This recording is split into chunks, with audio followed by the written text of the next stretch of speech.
back into the Lions247 Podcast. I'm Tyler Donohue. He is Sean Fitz as we continue to roll through February. If you missed our last episode, it was Sean and Brian Doan breaking down what has been a big span for Penn State recruiting offensive linemen. Of course, the big transfer portal pickup earlier on Monday that Brian and Sean talked about in depth. And that's one of 5 offensive line commitments in an 11-day span. We've got a review of that up on Lions247.com. But just want to encourage folks, I know it's the offseason, maybe you're popping in a little bit less frequent, but Sean, as usual, Brian Doan brought the goods when he joined you on Monday. 5 commits on the offensive line through 4 different classes. I guess if we'll call Hunter Norzad a class of his own as a transfer, but yeah, it's pretty remarkable. I think given the feedback we've gotten from the having Doan on, it's always a popular segment. Does not mince words, that one, Brian Doan. So always great to have him. But yeah, I mean, it's a hot streak. We're sorry you missed that one, but it was something worth talking about. It's really, when you look at Penn State's offensive line, and we've talked about this dozens of times, after every game, and then at the 2 after every game, and just keep going. The offensive line has been such a problem that you've been able to flip it around almost immediately. And we didn't think it would happen. We didn't expect that to happen, but Phil Trautwein's been building these relationships with these guys, especially these 2023 guys, for a long time. And he was able to turn on the switch. Now, the trick for Penn State fans is to take this for what it's worth, in that this looks good for the future. That offensive line is still a huge work in progress, and we'll get into that in a little bit when we talk some spring ball.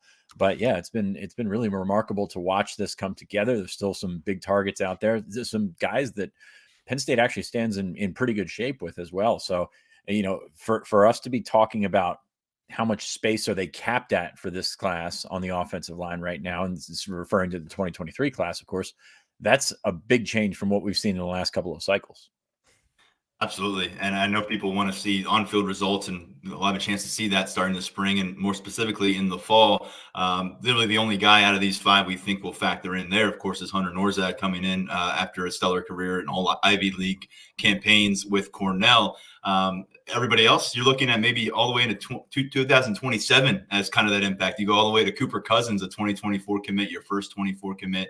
But not to retread on this too much. Again, it was in focus last episode, and we're going to try to stick to that Monday episode moving ahead. I think it gives us a little bit more of a breathing room in between our shows. So look for Monday and Thursday as the 2 days that we'll get our episodes out to you. Of course, breaking news and different kind of stuff like that can change that up, but keep a lookout for that starting next week. Sean, another adjustment that has been made, Penn State versus Purdue, no longer on a Saturday. It's, as rumored, moving to Thursday, September 1st. 3rd consecutive season that Penn State hits the road for an opener in Big Ten country. They did it in 2020 at Indiana. They did it in 2021 at Wisconsin. Now they'll make the trip to Purdue. And Thursday night football. We already know James Franklin's not a fan of this, but buckle up, because the Big Ten has decided this is what it will be. He's not a fan of this in the sense that he doesn't want to play a night or a weeknight game or a Friday night game during the in season. I think that's the important part of this, is you can tack it on at the beginning of the season with minimal impact, get your guys a little bit more rest, get you started a little bit sooner. You can go to camp a little bit sooner, because I think it's 28 days out. Is when you're allowed to start. So there are benefits to this. I guarantee you he doesn't want to play on a Thursday night, but I mean, that's kind of where you're at in this TV world right now. So I think this is kind of separate from playing at Illinois in late September, like they did a couple of years ago on a Friday night. So this is kind of different, gives them a little bit more of an advantage to get some rest after that first game, to get some extra film after that first game, maybe enhance their game 1 to game 2 sort of progress. Now, ideally, it would be nice to start at home, again, in the Big Ten for once. Yeah, obviously we've broken down those numbers before, and it's just it's kind of ridiculous how that's all worked out. But that's neither here nor there. They were opening on the road against Purdue no matter what. Now you just move it back a couple of days, give yourself some time to prepare for it, give yourself some time to recover from it, and go from there. So there's going to be him and hauling. This is Thursday night in West Lafayette. Does anybody want to be in West Lafayette on a Thursday night?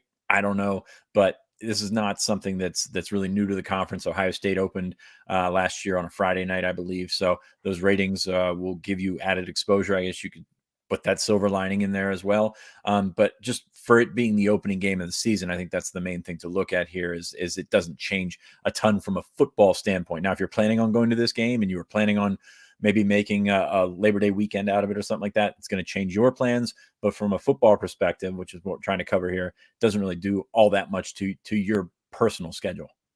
Maybe it does open up some Labor Day plans for folks. Usually there's a Penn State game smack dab in the middle of Labor Day weekend. That's not the case now. So you can have maybe your fantasy draft on a Saturday this year. There it is. That's the solution that we've been looking for. Purdue, by the way, 9-4 last season. Really one of the best games of the bowl season against Tennessee, a game that went in overtime in the Music City Bowl, was their 9th win. Last time these two teams met was back in Beaver Stadium in 2019. It was homecoming that year. Penn State was rolling through the early portion of its schedule unbeaten. They beat the Boilermakers that day 35-7. All time, Penn State carries a 15-3-1 advantage in this series. And Sean, 30 years now of Big Ten schedules for the Nittany Lions. This will be the 21st time that their first conference matchup occurs away from home. You mentioned something there that you're going to get an earlier start to camp. You get a couple extra days before your second game, which is Ohio. Beyond that, you've got a trip to Auburn, which is just a train wreck at this point down there in the SEC. So we talked about this schedule quite a bit. Illinois off, the Northwestern on. The order of things doesn't change again here with the February update, but you're getting started on a Thursday. September 1st is the new kickoff date. And I do want to make this point, Sean, because you're opening on the road against a team that's coming off a successful campaign. It's going to be a Big Ten matchup. James Franklin, early on in the seasons, we've seen this really short rotations at key positions, not a lot of snaps being distributed. I think when you're talking about certainly the quarterback, quote unquote, competition, whatever that transpires in the coming months, Sean Clifford on the road in a Big Ten game, that's hard to turn away from. I don't think Sean Clifford is going to get benched between now and game one, but I think if you kind of throw that dynamic in there, something to note. And then I just think across the board, it's going to be really interesting to see how Franklin and the staff operate, because there's going to be a bunch of players that maybe they think could provide a spark in this game, but they also may be looking for players with a higher floor. You can't afford miscues, and they want to come home with that 1-0 record. Yeah, I mean, get ready for the experience storylines, because it's Sean Clifford on one side and Aiden O'Connell's a 6-year senior, slated to be the starting quarterback for Purdue. So a lot of coaching trust going into that one.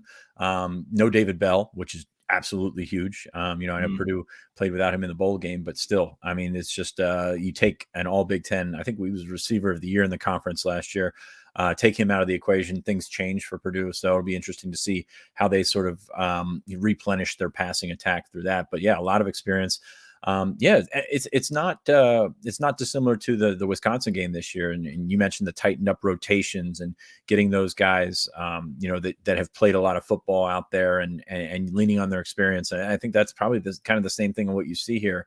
It'll be interesting to see how they handle the Thursday night approach. Little different. I don't think it changes all that much with your prep, because you still have that 28-day window, and you can still work on the same calendar where you start game prep 2 weeks before, just like 14 days before the actual game. So I don't think that changes anything, but maybe from a day of perspective, guys learning how to travel, maybe true freshmen coming into it and seeing what that's like. And that's another thing when you go.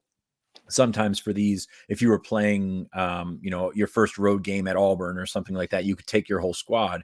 Since it's a Big Ten game, you're going to be limited to how many guys can travel. So that's going to change some things. But again, that's no different than it being on a Saturday. So I don't think it changes all that much in terms of team prep. We've seen them go on the road. They scored 63 points at Illinois in 2018. They scored 59, I think, at Maryland on a Friday night in 2019. Yeah. So they've done okay before in this scenario. Now, new coaches and new faces and everything like that. But still, it's a scenario that's not going to be crippling or anything like that, unless you were, planning on spending a sunny Saturday afternoon in West Lafayette, in which my condolences to you. That Friday win at Illinois when Miles Sanders took over the matchup, that was Penn State's first Friday game as a Big Ten competitor. And then you saw the one a few years back against Maryland. It was Sean Clifford's first start, and they just absolutely decimated the Maryland crowd that had the blackout set up down there. So as much as James Franklin has gone on the record saying he is not a fan of these Friday night games or the non-Saturday games. Your point is a great one, that this is not week 5 and you're not throwing a wrench into your plans as the season continues. And also, it's been pretty kind to Penn State based on the results thus far. Big test in week 1 for them in the Big Ten, heading to Purdue. We got a long time to talk about that matchup, Sean, but that just broke in the last 45 minutes or so before we sat down to record. Yeah, and that's going on what you're saying. How is it different in the season? I mean, you get done playing a Saturday game, you come back in Sunday, you give a Monday off, and then you get back in at Tuesday, and then all of a sudden, if you've got a Friday night game, the short week does make a difference in your prep. This one, it's really different. I mean, you can have a scrimmage on, you move a scrimmage up a day on Friday, the week before the game, or on Thursday, the week before the game, or something like that, and then get into your game week, how you can dictate how you want to get into your game week. So that's really the small change. And I don't think it really means a lot in terms of that. And I'm not sure when classes start and things like that for the 2022 fall semester, but I don't think it really changes all that much with that. And yeah, I mean, it'll be interesting to see how they handle it, but that's more of a team conversation to have rather than a scheduling thing. This is not something that caught Penn State off guard. This has been rumored since even before that rescheduling or the reworking of the Big Ten schedule. So not a surprise to Penn State at all. And by the way, you mentioned David Bell being gone. George Karlaftis, one of the better defenders that Purdue has had come through their program. He's also focused on the NFL right now.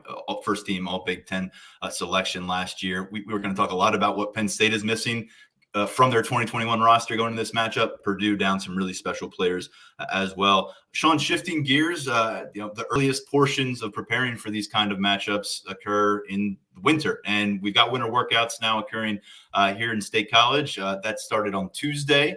New staff, evolving roster. There's a bunch happening here, and this is a key chunk of the calendar year. I know it doesn't get as much fanfare as the spring game and the blue-white game, and certainly not as training camp. But this is where you start to figure out a lot. This is where some players get called out. This is where the staff and new coaches kind of learn how to handle their relationships, how to push players, how to pull back with players. And I think it's going to be really important what happens behind the scenes there between now and spring break. Yeah, and it's good. It's good for traffic too during this time of the year. I sent some texts out the other day. I said, "Hey, name Sean Clifford the top performer at quarterback, Jonathan Sutherland make him at linebacker, and then just throw like Nick Tarburton in there at DN and get people talking." And it surely did. So, no, I mean these player shout outs are what they are. Some of them are motivating, some of them are rewarding, and things like that. I think there's a method to the madness here, but reading into anything beyond that is just it's pretty fruitless. So it's fun to.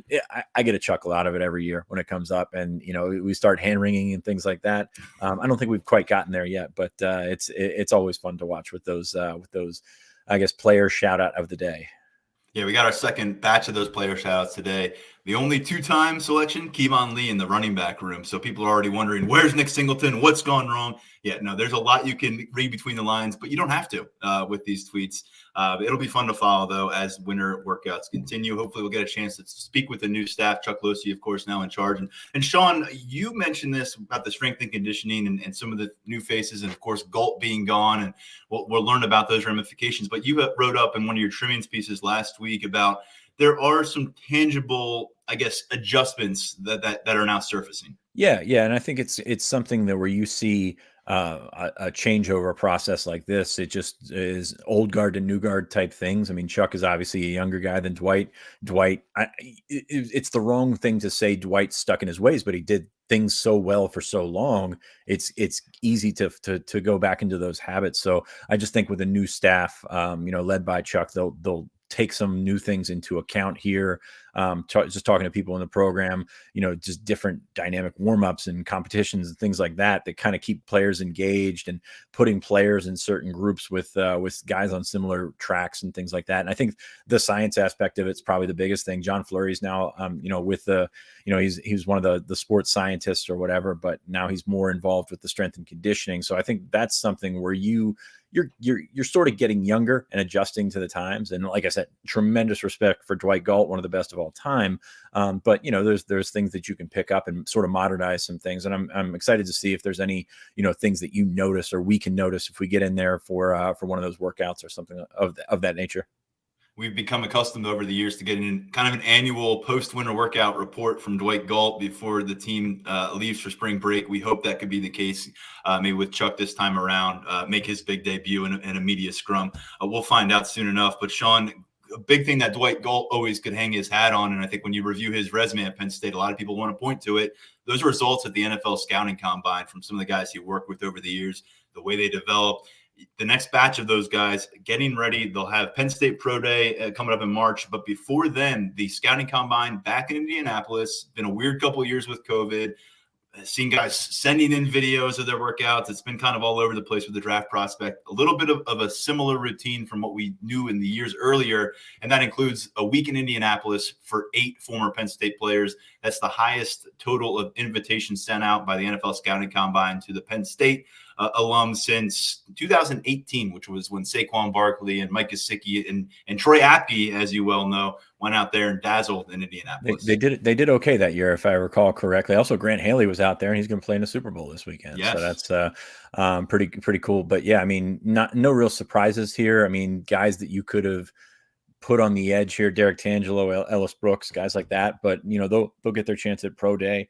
You go down the list, Dotson, obviously a guy that's been talked about in the first round. Arnold Ebiketie, a lot of buzz about him just kind of flying up the board. He had another good week in the Senior Bowl, as did Jesse Luketa, who continues to climb and climb and climb. And I know that we've talked about his decision in the past, but he's really sort of solidified himself maybe as a mid-round guy, probably more as an edge prospect, but he went down to Mobile and had a really, really good week and capped it with a really good performance in a game. And, Jesse, if you get around him, you interview him, you kind of, get a good sense of that he's a guy that you probably would like on your team. Jaquan Brisker is in the mix for a first. I think he's kind of in that Dotson area in that first to second round. Tariq Castro Fields is an interesting one because I know a lot of scouts like him, a lot of football people like him. He didn't maybe have the production that you would think based on the combine invite, the Senior Bowl and things like that. But I think he's a draft pick. I think he's a draftable prospect. Rasheed Walker is going to be the one that can gain the most or lose the most by going. I mean, I think that's probably not even particularly close when you look at that. He's going to be a guy that's going to have to interview well, test well, and things like that because you've seen the potential. But the film this year, especially did not really back that up. But he's got the potential, and that's what NFL scouts will want. And then, of course, Brandon Smith, is not in the same boat, but scouts are going to want to see him test. I think he's going to test well. And then Jordan Stout, who's going to probably run the fastest 40 out of all the specialists, I would hope. Well, I'm going through this list there. Well, you just went through the list, and man, Walker is fascinating, isn't he? I mean, last year when he decided to stick around for a 4th year, and people were wondering if he would do that. You saw some early 2022 NFL draft projections saying maybe he's flirting with the first round status. We didn't see that, kind of version of Rasheed Walker that was talked about all offseason. We didn't see a dominant force there at left tackle. And overall, of course, you can poke holes across the board with this offensive line. He's part of that. But his decision to head to the draft, I think, surprised some people because he was down in Tampa. I know it surprised me because he was down in Tampa and he was on crutches. And I don't know what his status was and how long he was using those and what his recovery process looked like. But the combine starts March 1st. So it's going to be really important, I think, for Rasheed Walker to have it together physically. There's a lot of athletic tackles, not many who have played as much football at the Power 5 level as him, 3 seasons worth of starting experience.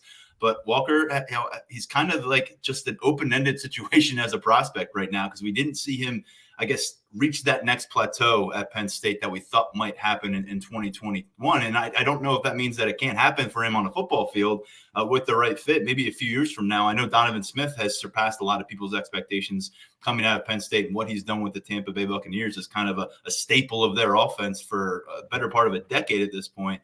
That stands out. And then how about Brandon Smith? This was a player who came in as the number 1 linebacker in 24/7 sports rankings. I was high on him, but I've said it just as you have. It didn't show up consistently game 1 through game 12, and he was out for the postseason. And all of a sudden, Brandon Smith's Penn State career came to an end. Now we saw guys like Todd McShay, I think it was, putting Brandon Smith in his top 50 about a month ago. His pendulum in terms of if he's going up or down coming out of March, I don't know where it will be, but I think that one could swing as wildly as anybody. Well, you look at him and he's 6'4" and he can move really well. And he's got all these, these plus traits that these scouts look for. It's only going to take one team. I think he's one of those prospects that could be a second round pick on one board and could be a 6th round pick on another, just based on the tape and things like that. So I think it's just going to take a team and somebody will fall in love with Brandon Smith. I don't really have any doubt about that. I'm just curious where that falls. And by the way, Donovan Smith, when I think Tampa Bay offense, a fixture of that, I think Donovan Smith, not the other guy that just retired or those receivers or anything like that. But I mean, that's the comp for Walker. It's going to be, when you look at the way that both of their careers ended at Penn State, it's kind of the same thing. And, you had questions about that. And I think he ended up in the top 40, top 35 or something like that. He's been a starter in this league for a long time. I think Walker could do it just based on his talent, his potential and things like that. Now needs a kick in the pants to go in the right direction and sort of harness all that. But you've got an opportunity there at a position that is so tough and so devoid of legitimate premium talent that Walker could find himself, maybe back on that upswing coming into the spring. Now, last year was the first time in 18 years that Penn State produced multiple NFL draft picks. Of course, Micah Parsons, despite the opt-out, was a slam dunk. You look at the wide receiver group right now, it is a deep group that could push Jahan down a bit. Arnold Ebiketie is a riser, but you still don't consistently see him showing up in first-round mocks, and we're still a ways off, but could be a case where you get multiple first-round picks for the second straight year, and that would be an excellent thing for the program to kind of trumpet out there. But you also may end up with like 3 of the top 10 guys on that day 2 draft board. Like when you kind of reset the board and you say who's available, you might end up with a few of those guys. So, that's why the next, 6-7 weeks are such a proving ground, because when you're parsing through measurements and tape and interviews and that stuff adds up, and it can make the difference between going number 27 and having a sleep on it and going number 35. Yep, combine is going to be very important for these guys. And going back to position, the premium on the position is Dotson. There's a lot of really good wideouts out there. There's safeties that are good that aren't. It's not a premium position. It's not like corner where you're trying to find the next guy in the first round and things like that. So that might hurt Brisker a little bit. Ebiketie, you always need somebody to rush the passer. It's such a key thing. So that might just help him a little bit. But yeah, I think these tests and these interviews and things like that are going to go a long way in determining. Do you fall into that late first round? Do you climb as one of those first 10 picks in the second round, as you alluded to? I think regardless, it's a good spot to be for those guys, especially going into the combine. And we'll talk about this for the next couple of months, I'm sure. Yeah, the NFL draft is in Las Vegas this year. 3 days as usual. It's going to be in late April, but between now and then, a lot of work to do for these guys. You should go to that. You should ask your wife if you can go to Vegas for 4 days for the. I'll take Olive too. Yeah, we'll have a great time. Sean, getting back to the current Penn State roster, actually not even the current Penn State roster, the aspirational future Penn State roster, the Nittany Lions. On a couple notable top schools lists that surfaced. We're starting to enter that time of the year where official visit window is going to be opening up in April. Guys are trying to figure out where they're going to get to, and these lists are going to start coming out more frequently. Tamarian Parker out of Alabama has Penn State on his top list. He's a top 100 defensive lineman. And then Caden Proctor, who's considered the number 1 overall offensive tackle in 24/7 sports rankings out of Iowa, also includes the Nittany Lions on his list. These guys got to visit campus, but it's nice to be mentioned at this stage of the season, stage of the calendar. Yeah, you may be 5 out of 5 and 7 out of 7. Those are 2 pretty good prospects, and to be named in there means you're in position. You're putting yourself in position to potentially earn an official visit. Tamarian Parker, they've always kind of been in on. We don't really mention him a ton as a big time target or anything like that, just because I don't think he's been to campus. But Alabama, Georgia, Penn State, Ohio State, Tennessee. That's pretty good company for a guy that's in Phoenix City, Alabama, and that's a spot that they've. Actually, I don't want to say have had success, but they've had guys from TJ Metcalf visited a couple of weeks ago. Dakari Nelson, the safety, visited from Selma, visited during the season. And so they've had guys up from Alabama. Manny Diaz was there a couple of weeks ago, just popping into school. So trying to carve out some sort of area that they can maybe I don't want to say grab the second tier prospects, but let's be honest. If you're a top tier prospect in Alabama, probably going to Alabama, probably going to a big SEC school. So it's about forging those relationships in spots like that and trying to mine what you can, find a gem. They think they got a good one in Harrison Wallace, and maybe they can follow up and grab someone like Tamarian Parker, although the odds seem to be stacked against them. And then Caden Proctor, one of the top tackles in the country. Penn State's been just chipping away at that relationship. And really with some of these guys, that's all you can do. So, it's one of those things where they're in the back half of that one, I think too, but given the success that they've had, why not shoot big? You've got Caden Proctor, you've got Samson Okunlola there at tackle. Evan Link is a guy that's not as highly rated, but they really think a lot of Evan Link. So, you're still chipping away, even though you've had a ton of success on the offensive line so far in this cycle. Yeah, Proctor stands out just a bit there for Southeast Polk High School in Des Moines, Iowa. 6'7", 330 pounds, and he plays violently. His top schools list, it's 7 on that list: Alabama, Georgia, Iowa, Michigan, Notre Dame, Oregon, and Penn State. Again, we're coming up towards that official visit window, which has not been open in April since 2019. So a pretty important stretch coming up as Penn State tries to assemble their upcoming guest list. Sean, it's time for the 5-star mail. One more thing there. Sorry. We talk about hats on the table all the time. That's a table worth having your hat on. I mean, you've got Alabama, and anytime you can have Alabama in there, legitimately, that's the thing. This kid is the number 5 prospect in the country according to the 24/7 composite rankings. So, it's not a situation where this is a kid that you offered when he was a sophomore and you haven't talked to him for a year and a half, and all of a sudden your hat pops up on the table, which we've seen that. Right. This is a different table. This is a bigger table. The kid's 6'7" and huge, but I think it's worth being an afterthought in this recruitment. It improves your visibility, it improves your sort of morale as a staff and things like that. So it tells your staff they're doing things right, and that's not only with Phil Troutwine, but that's also the recruiting staff as well. Hats on the table. Can you get your football facility on the travel itinerary this spring? That's the next step for you in the process. And it's time for our 5-star mailbag, Sean, and it's a question that's tricky for us because we talk about Penn State so much, but let's give it a shot. Are there any particular Penn State players you feel are a bit under the radar this offseason for whatever reason? Yeah, like you mentioned, when you talk about this stuff 365, it's tough to go under the radar because I'm going through the roster and it's like, well, we just talked about that guy in the podcast last month, or we just talked about this guy and this guy.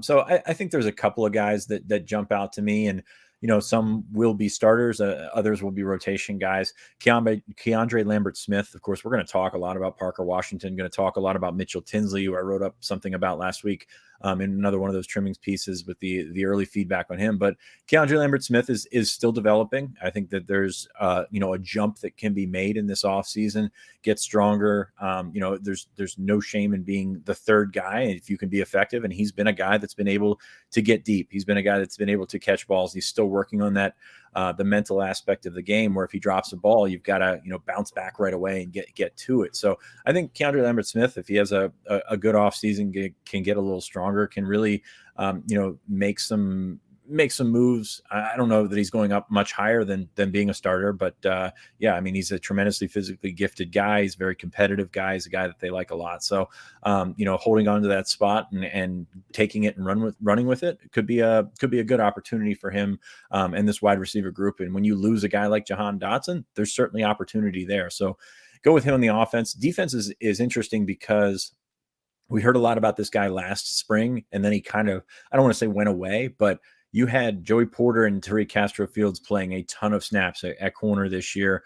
Kalen King did get in there. He did play a bunch, but he's going to be counted on as a guy that can come in and compete and start this year. So I think Kalen King is probably, because of the wavelength of his career where he was so high so early and then kind of took a back seat to those veteran guys who played very well, then that's kind of a roller coaster that he's on. So I think it's an opportunity for him. Maybe a guy that we're not talking about as much as we should is probably the right way to say this. I think he got one of those shout outs today as for those winter workouts. So interested to see what Kalen King can bring to the table. I think he's a guy that still has star potential in this defense and in his college career, but we kind of forget about him because those guys in front of him played such a heavy log of snaps. And I'm going to stick in the defensive secondary on that side of the ball. And I was thinking about Johnny Dixon, who, by the way, got the shout out from Terry Smith today after the winter workout. But I'm going to go in a different direction, go Daquan Hardy. I mean, it may sound weird under the radar because he played a ton of football for this team last year, but he turned a position that we spent a lot of time discussing in 2020 into a position that we didn't spend much time discussing during 2021. And that is a good thing because of his work in coverage. He certainly is always going to have some physical limitations compared to some of these other names we've mentioned in the backfield. You look at Kalen King and the way he's set up at cornerback, and you look at Daquan Hardy next to him. I just think it's really impressive what Hardy has meant to this defensive backfield. The guy that can play cornerback for them, they found a role that's really in his sweet spot at the slot. And then down in bowl coverage is something we didn't need to end up reporting on, but he was being prepared to potentially start at safety or play substantial snaps at safety with Jaquan Brisker out. And of course, as it was made public afterward, Jair Brown was waiting to see if he would be able to duck the get the COVID negative that was required so he could actually play in the Outback Bowl. And so I think Daquan Hardy, because of that versatility, coming into year 4, guys who's played a ton of football, and I think he's become more of a vocal presence for this team as well. And this is a team that I'm curious about the makeup of them from a leadership standpoint with some of the losses they have. I think you throw in Tariq Castro-Fields, Jaquan Brisker leaving this backfield. There's room for new guys to step up in meetings on the field, and I think Daquan Hardy can potentially fill that presence. And on the offensive side of the football, I don't know about you, but there's this sense that there's only 2 quarterbacks on the roster right now. One is Sean Clifford, the guy who everyone has known for a long time. The other is Drew Allar, the shiny new toy that everyone wants to play with. Christian Veilleux is still around, and he's somebody that I like what I got a chance to see from him. I think that Rutgers game, the way that game played out, say what you will about the Scarlet Knights, and you've said plenty over the years, Sean, but he showed up and he didn't have a full week of preparation, and he didn't know he was going to be starting he didn't know he was going to be playing so extensively until the game got underway. And I like the way he answered that bell. We didn't get to see him till late in the Outback Bowl. Hard to judge much off of that, but I think that whole week of practice, getting those QB2 reps, I'd imagine he was getting some QB1 reps in December as well with Sean Clifford getting some veteran treatment. Really curious to see how he responds. I think he's got the attitude that is required to handle this situation. Not every quarterback is going to be standing tall in the wake of bringing in the number 1 quarterback in the country and having the guy ahead of you come back for a 6th year at your senior season. But Christian has a big senior camp in front of him. I think he's going to have to go out there and go side by side with these guys. And I'm just curious how he states his case in this competition. I think people are very quickly trying to build that bridge from Sean Clifford to Drew Allar, and I completely understand why, and we've helped provide the ammo to do that. But I think it's important that we note that Christian Veilleux can play football, and he's going to get a chance to do that here for Penn State. I agree. And going back to your Hardy point, you go on the road to Purdue the first week of the season, they're going to try and throw the ball. You need a nickel back ready to go. Hardy has obviously excelled at that last year. And then Veilleux, the quarterback position is an interesting one because you've got to get those younger guys snaps, but at the same time, you've got a younger guy with experience. So that's certainly helpful in that situation. I will throw one more out there with the disclaimer in front in all caps that I don't think the offensive line is going to be very good this spring. Don't expect the offensive line to be very good this spring. They're still, going to have to replace the guys that are gone that, weren't very good last fall. But Golden Achumba is an interesting one to me, just from talking to people.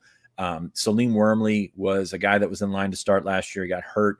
He's kind of on the fence about spring, I would probably say. Like, I don't think you need to bring him back. Like, I think that it would be good to get him reps and things like that, but there's no games to prepare for, so don't press him the hardest you can out there. But looking at that right guard position, at least until Hunter Norzak gets there, Wormley is kind of penciled in there, but you want to limit his reps because he's getting over an injury. So Achumba is the name that was brought up to me that would slide in there and potentially be a first-team guy in the spring. Now, I think he's got a long ways to go. From what we've seen from him, they put him at tackle a little bit. They put him at guard a little bit.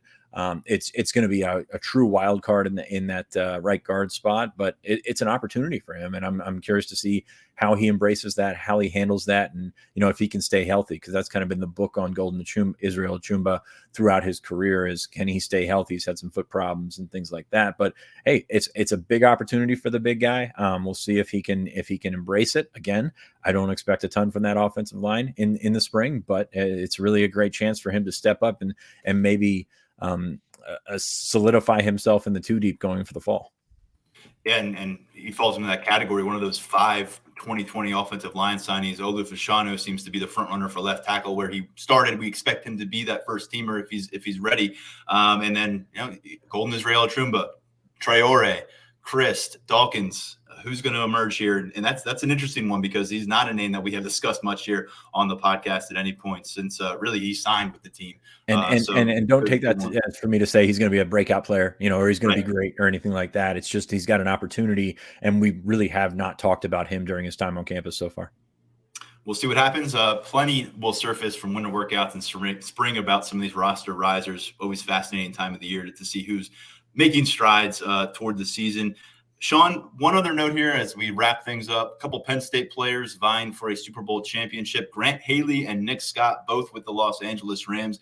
Nick Scott really has found himself a home there with Los Angeles. They've been one of the better teams in the NFL during his career. And he's a guy that I think left Penn State with very little fanfare. And he's made himself an NFL career. Grant Haley has bounced around a bit. He's been a journeyman, produced one of the most memorable plays here in Penn State history. And here he is on the threshold of maybe becoming a Super Bowl champion.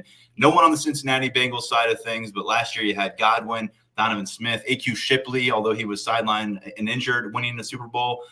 If you want to see a Nittany Lion win the Super Bowl, root for the Rams. Personally, Sean, though, having a hard time not putting at least a pinky toe on this Bengals bandwagon because they got a lot of fun mojo going right now. Yeah, it should be a fun game. I mean, I think it's one of those ones where, if you're a Penn State fan, there's not a ton of Rams fans, shout out to Dave, but there's not a ton of Rams fans or Bengals fans that go in there. So if you're trying to find something that tips you, these two kids are awesome, or kids. I call them kids, but these two guys are awesome. Like great representatives through the program the entire time. Nick Scott's always been wonderful to deal with. Grant Haley's been the same. Grant just lost his father this year, so that's certainly something that for him to get a Super Bowl championship would be just unbelievable, given that all he's gone through in the last couple of years. So these are two personalities. These are two kids that are worth rooting for. And if you're on the fence about it and you want to see some Penn State guys get some hardware, you got to go with the Rams this weekend, I guess. 45 different Penn State products have earned a total of 63 Super Bowl rings. We'll see if that total gets a little bit higher on Sunday. Sean, that's going to do it for us. Like we said, back Monday with the start of a new week. We'll see what happens between now and then.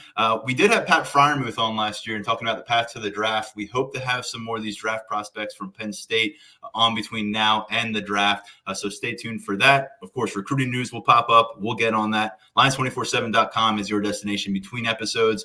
We'll talk to you next week right here on the Lions247 Podcast.